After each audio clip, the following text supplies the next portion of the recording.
Hello, I'm Tap G. And I'm Surfer Clock. And welcome to What's the Attraction? Where our work is your vacation. For today's attraction, we decided to pull out all the stops. Time for a classic WTA treatment on... please ignore that. Classic WTA treatment on this... Hey! The light means we're recording! Please come back later! I said... Who are you? You don't know? You don't know, huh? Well, perhaps your little friend here knows. We're compadres, amigos, chums, ain't we, Taps? Yeah. Besties. Shut your yap. Tap G, who is this guy? What? Oh, yeah, Surfer Clock. This is Joey Fatucci, Joey Surfer Clock. I'm, Taps' personal accountant. Yeah, I'm the vengeful kind of accountant. Listen here, chum. I bring word from the boss. He says he wants his money back. And he wants it back today. Comprende? Look, Joey, friendo, I've almost got the money. I do, seriously, but times are tight, you know?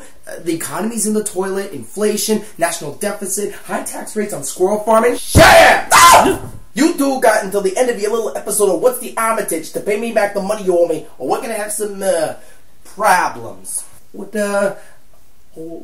kind of problems? You really want to know? No, he doesn't. We get the picture. In the podcast. And not a moment later. You called a loan shark for money? Ow! Is that why you mysteriously took 3 part-time jobs at 3 fast food restaurants last weekend? Oh! And you had to resort to getting a New York/Italian stereotype for a loan shark? Ah! Oh! In my defense... It was Tapford who wrote him in as a New York Italian stereotype. Which you even need the money for anyway? Where do you think I got the money for us to go bowling at Splitsville, downtown Disney's West Side? Splitsville. Yep, that makes sense. Yeah, that building sandwiched between AMC Movie Theater and Disney Quest, that's been home to several different businesses, including a Virgin Megastore and a Ride Maker's build-your-own remote control race car. But in 2011... Disney announced they were going to replace it with a bowling alley filled with all sorts of luxuries and amenities. It wasn't going to be your typical bowling alley. It was supposed to house a 1950s to 1960s flair to it, as well as a gift shop, a restaurant, full-service bar, a sushi bar, and so much more. On December 19th of 2012, Splitsville opened its doors and the pins have been clattering since. But what part of it caused someone to borrow money from some very dangerous people? Let's start at the beginning. The layout, the decor, the atmosphere is all awesome. It's laid back, it's eye-catching, and it's not as loud as you'd expect it to be. But when we approach the counter... That'll be $42.60 for an hour and 40 minutes. We'll have a lane ready in about 30 minutes. Nearly $43 for 2 people for not even 2 hours worth of bowling. If you can believe that, we paid it anyway. Why? Because our commitment to our listeners is that strong. Y'all are welcome. We were given a pager that would buzz us when our lane was ready. Sure enough, 30 minutes later, our pager buzzed. One of the employees set our bowling shoes in a basket and led us to lane 24, which is up on the 2nd floor via escalator, or elevator.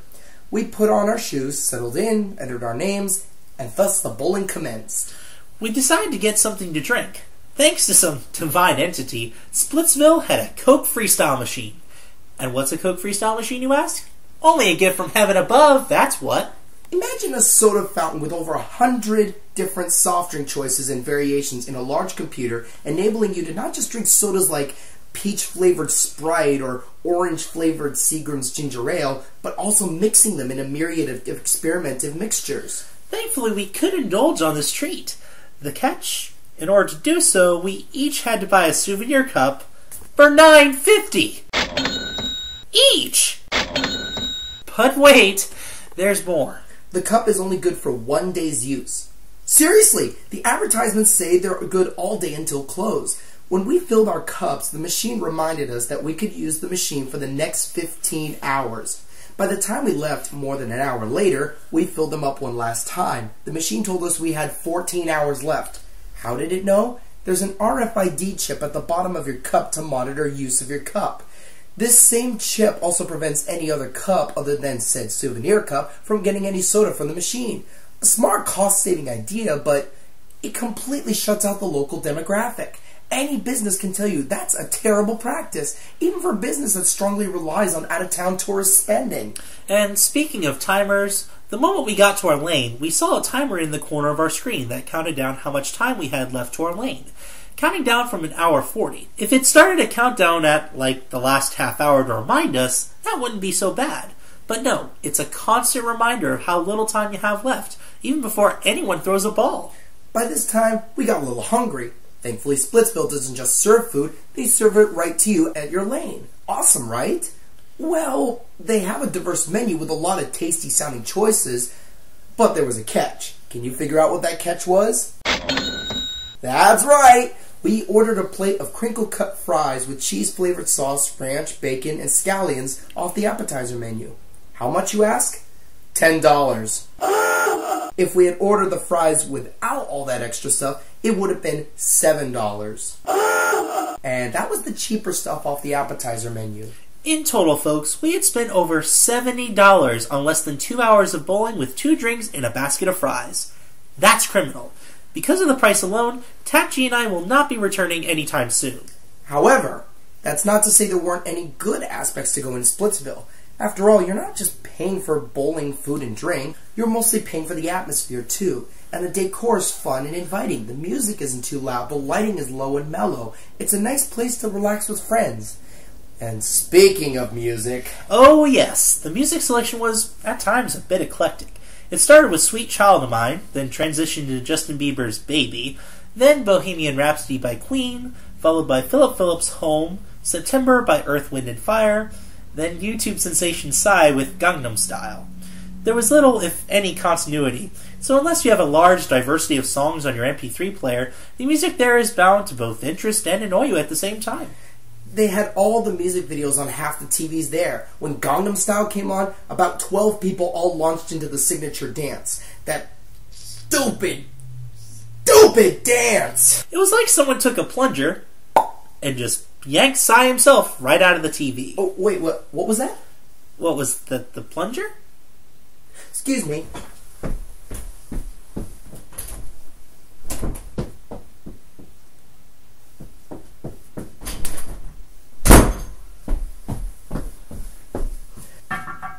Hey, Tower Girl, you still in there? No. I took a bus to Nova Scotia. Of course I'm still in here, idiot. Hold still. On second thought, hold your breath. You left me in there for 6 weeks. I had to memorize every episode of Star Trek to survive. Well, glad to see you're out and okay. I cannot do it, Jim. I don't have the power. I'm out of here. Tower Girl, wait! Do you have $75 I could borrow? That's highly illogical. That a no? Shall we discuss? Sure. Alright. So, the first main feature of Splitsville that I pointed out was, of course, the Coke Freestyle machine. I happen to be particularly fond of these machines. You would follow a Coke Freestyle machine to the end of the earth. I already do on Facebook. That's true. But yes, Coke Freestyle, while it is available here at Splitsville, and that's certainly a nice option to have, there are many other places you can get it outside of Splitsville. Heck, there's one at the AMC right there and the Hess station across the street. Yeah, and both of those are probably cheaper than the $9.50 souvenir cup. Speaking of souvenir cups, you still have our souvenir cups, right? Yep, I got it right here. 24 ounces. 24 ounces for $10. Granted, it's for unlimited refills over the course of 15 hours. True. But I would still rather pay $2 for one additional refill at AMC or at the Hess station for a larger cup. Yeah. And now, of course, we know people usually joke about prices being, oh, the prices at Disney are oh so high. It's like $20 if you want to use the bathroom. Well, here at Splitsville, that actually almost seems true. Yeah. Just the price of, getting into bowl, getting your food and everything. Like we said, we spent $70 between the two of us. The $40 for the bowling, the $10 for the fries, and it was nearly $20 for the 2 cups. Now, granted, I mean, the place looked fantastic, and it had a lot of other different kinds of options. It had pool tables, a dance floor. Somebody mentioned that there's a DJ that comes in there every once in a while. That might be kind of nice. But honestly, you know, I do have to agree with you. It is a beautiful interior. It's nice, it's relaxed, it's a good place to go and hang out, have a drink, have some sushi, get some decent quality food, the gift shop, the billiards, all that. But for me, the big detrimental factors were the music and the prices. Well, the music, I think they tried a little too hard to appease to everybody's tastes. And what it does is that you're sitting there and you're like, oh yeah, Bohemian Rhapsody, oh, I'm loving this. And then all of a sudden, hey, I just met you, and this is crazy. I'm like, what?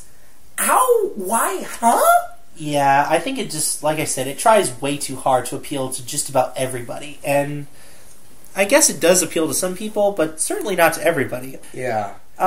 It tried way too hard. Now, I did find also that there were some really neat ways that they try to accommodate, the kids and, folks with disabilities. Mm-hmm. I thought some, the little rolly thing that they had set up was really cool. I know that's not really unique. I mean, a lot of places have things where they, put barriers or balloons in the gutters to make sure that no one gets a gutter ball. I suppose. I think as far as my overall verdict for it, and I'm going to try and look at it as not as somebody who can just go there whenever they want, but as, a one-time trip for a family that really, enjoys a lot of different things. Mm-hmm. Splitsville does add a lot to downtown Disney.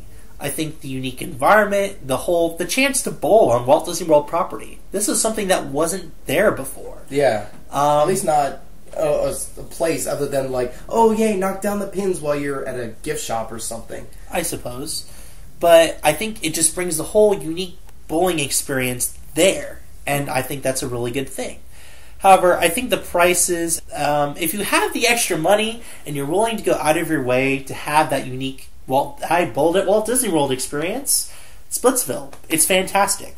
On that note, I would give it a 3.5 out of 5. For me, the biggest things are the music and the price. I've said that already. Yes. But they're big factors to me. I went to that place legitimately trying to just relax and enjoy some bowling and have some food. But it's hard to do that when you're thinking about, how much did I really just spend? $70. What am I listening to? Music that's from all different eras. Again, I didn't mind listening to some of it. I heard Zac Brown at one point. I'm like, okay, this I can get into. Yeah. And then it switched over to Justin Bieber singing Baby. I'm like, excuse me? I mean, whether you love some of these guys and you'll hate some of these guys. And that's where it gets to be really uncomfortable for a lot of people. I know it's not just me. There's some people that love Justin Bieber and hate Zac Brown. I get that. So all in all, I have to say, I give it a 3 out of 5. Alright, so that's a 3.5 out of 5 from Surfer Clock and a 3 out of 5 from Tab G. Now, of course, we've said a lot about Splitsville, but if you want to do a little more research for yourself to be able to find the prices... After all, we can only give our opinions. We want you to do some research for yourself. There is more information available about Splitsville and just the Splitsville Lane concept, because it's actually not new to, it's not brand new. There's 4 other lanes in the southeastern United States. Yep, including one location in Texas. One in Miami, one in Virginia. But check out SplitsvilleLanes.com for more information. SplitsvilleLanes.com. You'll be able to find pricing. You'll be able to find every menu item and all the prices for yourself. Mm-hmm. So you can have a look and see if it's for you and or your family. Well, that's all we have for today's episode. Thanks for tuning. Hey, podcast over? You know what that means, cowboy. You still don't have the money, do you? Negatory. Execute Escape Plan Omega. I'll get the bags. Muchas gracias por escuchar, amigos. Me llamo I mean Jose Fajita. Y me llamo Mauricio Vázquez. Y esto ha sido que la atracción donde nuestro trabajo es sus vacaciones. I said open up.